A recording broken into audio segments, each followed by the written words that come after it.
Hey everybody, it is April 27th, 2016. Sorry for the long pause. I had to look and remind myself what day it was. I know it's been a very long time since I've done a video, and I thought that I would go ahead and do another one that I haven't done. I've done a lot about nutrition and children, and currently where we are as a nation. I may not be able to do these every week, but I'm going to try to do them at least every other week because I have school and work obligations. So hopefully, if you are watching this, maybe it sparks some interest in your thought process and you actually start to examine what is going on at the dinner table. Now, my partner and I were discussing earlier today because of an article that I read about healthy living and how you can eat cheap as a family and still eat healthy, because that's one of the things that people gripe about all the time. Well, I would love to eat healthier, but I just can't afford it. And the numbers and the research shows that's actually not even true. Like, you can eat healthy. And if you're a person who is of my generation, who I was born in the 70s, your parents had this habit of buying meals that are prepackaged, because that's what, the commercials are pushing out. They were saying that, that box of stuffing for the turkey was the best thing for you because it was, it was done by them, and these bright, shiny boxes, and, they would say the cereal was the best for you, although it had refined sugar in it. But we bought into that, and we pushed these into our children's mouths during that time, and that didn't even stop there. It still continues in today. And if you were like me, and I'm not pointing fingers, so if my mother ever does see this, I apologize. This is not your fault. If you were like me, I do remember getting steak and mashed potatoes and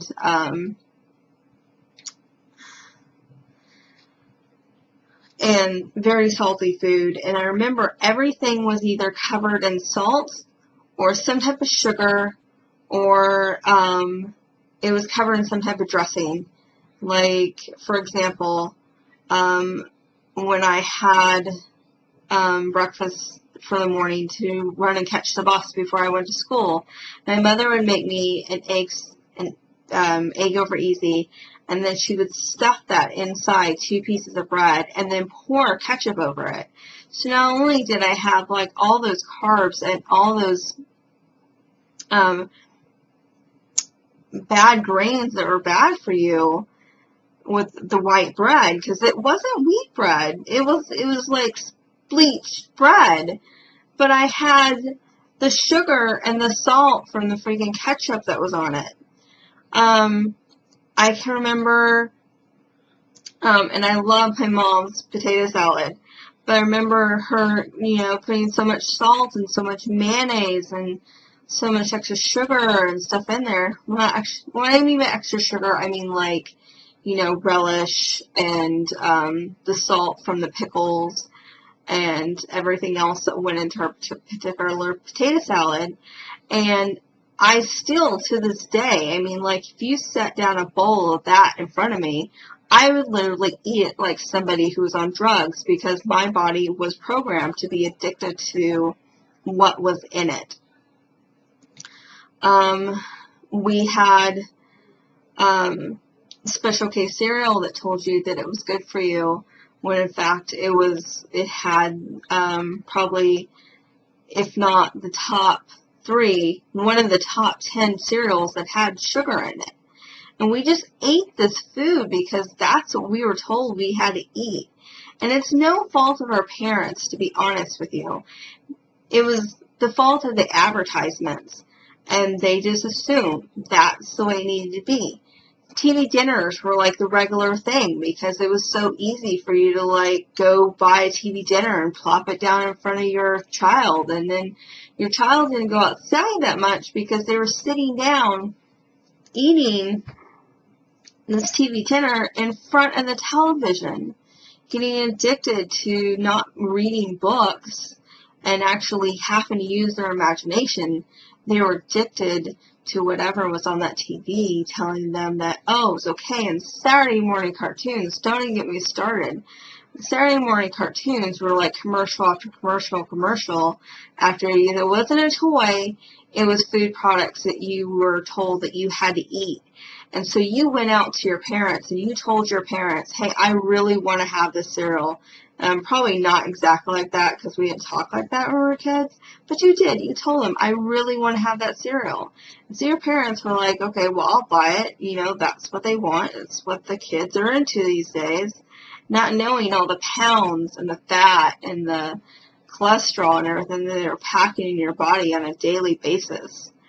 So here's what's going on now. That was the 70s. 80s continued the trend, 90s, 2000s, 2010s.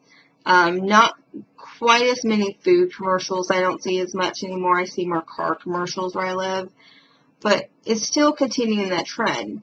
And so when I go into a grocery store, this is what I see. I see parents that are buying those same convenience foods. I see parents that are feeding their children bags of chips because, you know, it's easy to just throw a bag of chips in a lunch bag and just go with it. I see parents that don't know how to shop on a budget and eat healthy because they were never taught. That's what I'm saying here. We were never taught.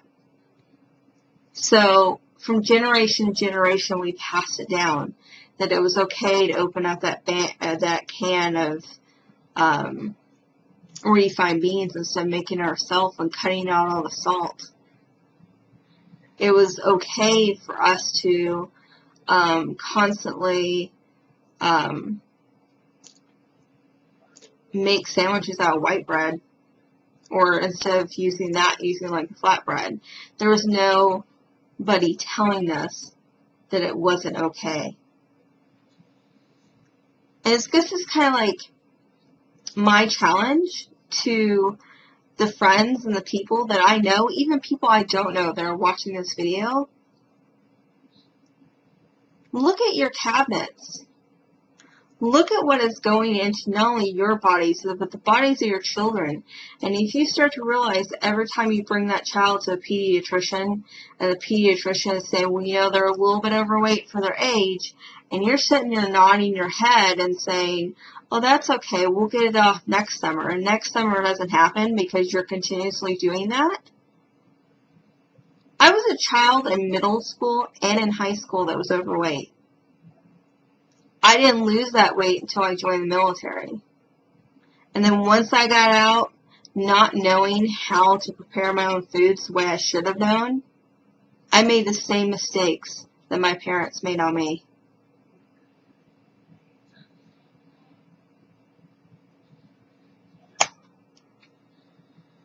It just takes extra time. It takes that one day that you were off during the week to go, this is how I plan my meals for my child. It takes you sitting down and listening to that child who is going out of their way to not breathe in properly because they suffer from asthma because they become the statistic. For you to make a change on yourself, make a change in your children, make a change in your family and those around you and the people you love. And if that isn't important enough, I don't know what is. Because every time I walk through a grocery store, the first thing I do is I go through all the outsides of the aisles. Unless I'm getting necessities like toilet paper, paper towels, or cleaning supplies, you will never see me down those aisles. And if I'm getting mayonnaise, which a lot of people are used to doing on their sandwiches, I get the vegan mayonnaise. Can't get it at the regular grocery store, I know. It tastes just like Miracle Whip. I don't see a difference when I eat it. But I make those choices because my body, the one that only body that I have, is irreplaceable. And nobody is going to tell me that if I make that choice to pick up that bag of chips, that I am saving my life.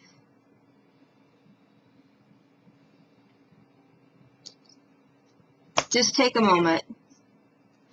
I will put a link in my comment section for the website that I came across today that told you about some healthy ideas that you can have and how to prepare them. And there's also recipes on that website that you can follow. It's not even a vegetarian thing, people. There's meat on this freaking website. I just browsed through it. Make the choice. Choose to be healthy. Choose to live. Choose to be better for yourself.